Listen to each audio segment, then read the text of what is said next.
Imaginez une particule voyageant à travers l'univers depuis des milliards d'années, si infime qu'elle traverse la matière sans laisser de traces. Cette particule, souvent surnommée la particule fantôme, c'est le neutrino.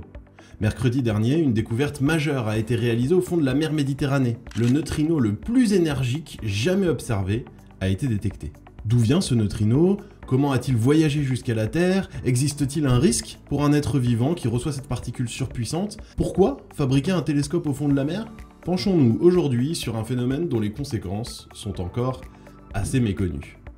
Bienvenue dans la Chronique Tech, votre podcast vidéo où la technologie est explorée avec un regard critique, sans complaisance, mais en conservant une admiration certaine pour le génie humain. Cette admiration qui nous fascine et nous pousse à nous dépasser au quotidien. La Chronique Tech, c'est quelques minutes tous les dimanches pour booster votre créativité et vous aider à comprendre la tech qui vous entoure.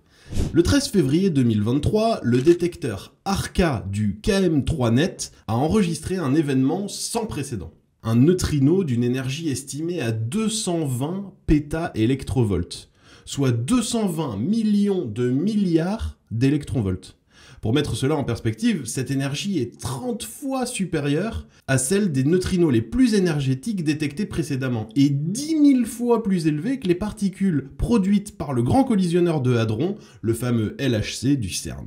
Les neutrinos sont des particules élémentaires dépourvues de charge électrique et possédant une masse quasi nulle, qu'on a même pendant longtemps cru complètement nulle. Ils interagissent si faiblement avec la matière qu'ils peuvent traverser des planètes entières sans être détectés. Chaque seconde, des milliards de neutrinos issus du Soleil traversent notre corps sans que nous nous en apercevions. Cette propriété les rend évidemment extrêmement difficiles à détecter, mais également précieux pour les astrophysiciens, car ils portent les informations des événements cosmiques extrêmement lointains et énergétiques.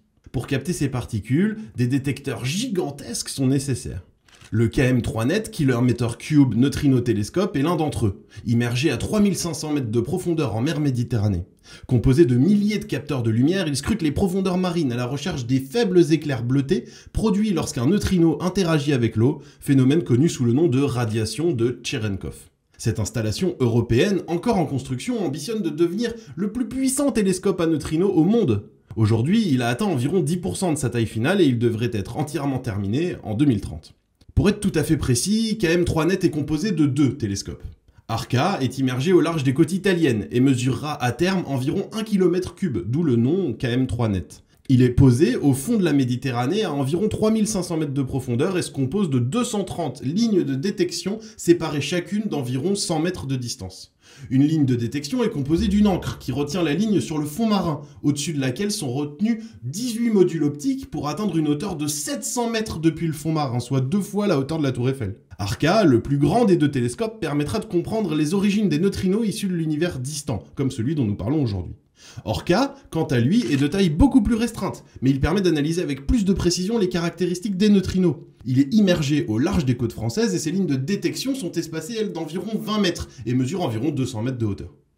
La mise en œuvre de chacune de ces lignes de détection est évidemment très complexe. Elle est réalisée depuis un bateau. Une sphère de quelques mètres de diamètre est coulée à la verticale de sa position souhaitée. Lorsqu'elle atteint le fond, elle est raccordée au réseau, ce qui permet d'alimenter les capteurs et de récupérer leurs données. Ensuite, grâce à un robot sous-marin, un mécanisme est actionné pour libérer la ligne qui va se dérouler vers la surface pour déployer tous ces modules optiques qui vont ensuite pouvoir capter la fameuse lumière bleue issue de la collision entre un neutrino et l'eau de mer. Mais alors même que la construction d'ARCA a à peine commencé, cette première détection majeure valide au-delà de toute espérance le bien fondé de la construction de ces télescopes.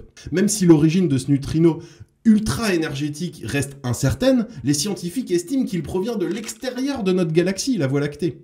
Parmi les sources potentielles figurent les blazars, des galaxies abritant en leur centre un trou noir supermassif émettant des jets de particules extrêmement énergétiques. Il est également possible que ce neutrino résulte de l'interaction de rayons cosmiques avec le fond diffus cosmologique, vestige du Big Bang.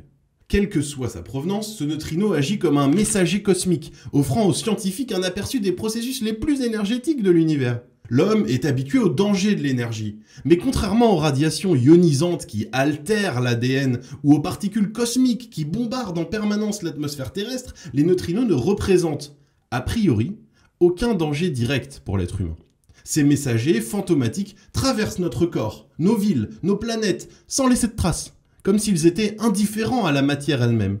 Ce comportement singulier les distingue de toutes les autres particules connues, et les rend parfaitement inoffensifs sur le plan biologique.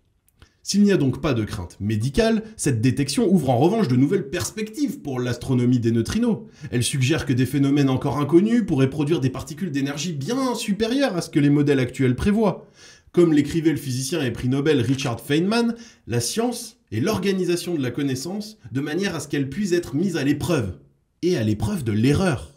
L'univers recèle encore de nombreux mystères à élucider, et chaque avancée scientifique nous rapproche un peu plus de la compréhension des mécanismes fondamentaux qui le régissent. Le succès du KM3net démontre l'importance de développer des infrastructures de recherche ambitieuses pour explorer les frontières de la connaissance. À l'instar des grandes expéditions scientifiques du passé, telles que les voyages de découverte du XVIIIe siècle, ces projets nécessitent une collaboration internationale et un investissement soutenu. Il témoigne de la capacité de l'humanité à unir ses forces pour repousser les limites du savoir et explorer les profondeurs de l'inconnu. Merci d'avoir écouté la Chronique Tech. Nous vous invitons à laisser une note sur la plateforme sur laquelle vous nous écoutez ou nous regardez pour nous aider à rencontrer notre public. Merci beaucoup, à dimanche prochain.